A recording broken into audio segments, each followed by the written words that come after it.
மத்திய மேற்கு வங்கக்கடல் மற்றும் அதனை ஒட்டிய வடமேற்கு வங்கக்கடலில் ஆந்திராவின் கலிங்கப்பட்டினத்திலிருந்து 280 கிலோமீட்டர் தொலைவில் காற்றழுத்த தாழ்வு மண்டலம் நிலை கொண்டுள்ளது. செய்தியாளர் மாணிக்கம் இணைப்பில் இருக்கிறார். மாணிக்கம், வணக்கம். கூடுதல் விவரம் என்ன, சொல்லுங்கள். நேற்று காலை வடமேற்கு மற்றும் அதனை ஒட்டியிருக்கக்கூடிய மத்திய வங்கக்கடல் பகுதியில் நிலை கொண்டிருந்த ஆழ்ந்த காற்றழுத்த தாழ்வு பகுதி இன்று காலை 5:30 மணி அளவுல மத்திய மேற்கு வங்கக்கடல் அதனை ஒட்டிருக்கக்கூடிய வடமேற்கு வங்கக்கடல் பகுதிகளில் காற்றழுத்த தாழ்வு மண்டலமாக வலுப்பெற்றிருக்கிறது. இது வடமேற்கு திசையில் நகர்ந்து இன்று காலை ஆந்திராவில் கலிங்கப்பட்டினத்திற்கு கிழக்கே 250 கிலோமீட்டர் தொலைவில் நிலை கொண்டிருப்பதாக வானிலை ஆய்வு தெரிவிச்சிருக்கிறாங்க.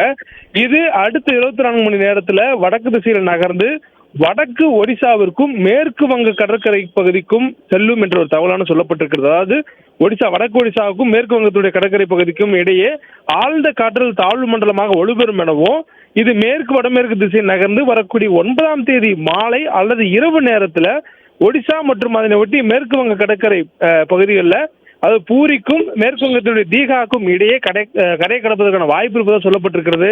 இதன் காரணமாக தமிழகத்திற்கான மழைக்கான வாய்ப்பு மாறுபட்டிருக்கிறது.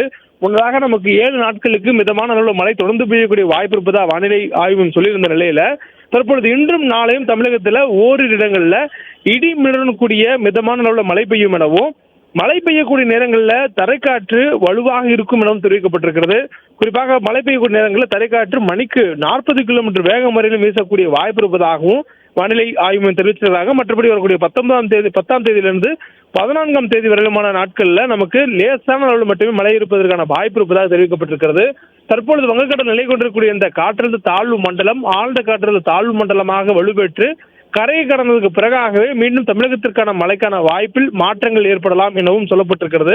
மேலும் சென்னை மற்றும் புறநகர் பகுதிகளை பொறுத்தவரையிலும் அடுத்த 48 மணி நேரத்திற்கு வானம் ஓரளவு மேகமூட்டத்துடன் காணப்படும் எனவும், நகரின் ஒரு சில பகுதிகளில் இடி மின்னலுடன் கூடிய மிதமான அளவில் மழை பெய்யக்கூடிய வாய்ப்பு இருப்பதாக தெரிவிக்கப்பட்டிருக்கிறது.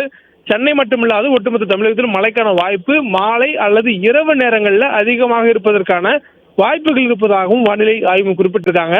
மேலும் தொடர்ந்து மேற்கு திசையினுடைய காற்றினுடைய வலுவும் அதிகரித்திருக்கிறது. இது தொடர்ச்சியாக அந்த வங்கக்கடல் நிலை கொண்டிருக்கக்கூடிய அந்த சிஸ்டம் என சொல்லக்கூடிய ஆழ்ந்த காற்றழுத்த தாழ்வு மண்டலத்தினுடைய நகர்வுக்கு ஏற்ப மாறுபடும் எனவும் வானிலை ஆய்வு கொடுத்திருக்கிறாங்க. இதன் காரணமாக தொடர்ந்து வங்கக்கடல் பகுதியில் மீன் பிடிக்கக்கூடிய மீனவர்களுக்கு எச்சரிக்கை கொடுக்கப்பட்டிருக்கிறது.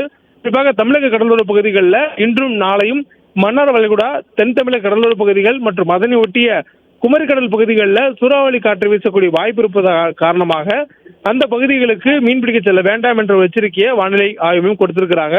தொடர்ந்து வங்கக்கடலிலும் இந்த புயல் காற்றழுத்த தாழ்வு மண்டலம் இருப்பதற்கான எச்சரிக்கையும் மீனவர்களுக்கு கொடுக்கப்பட்டிருக்கிறது. மாணிக்கம், தகவல்களுக்கு நன்றி.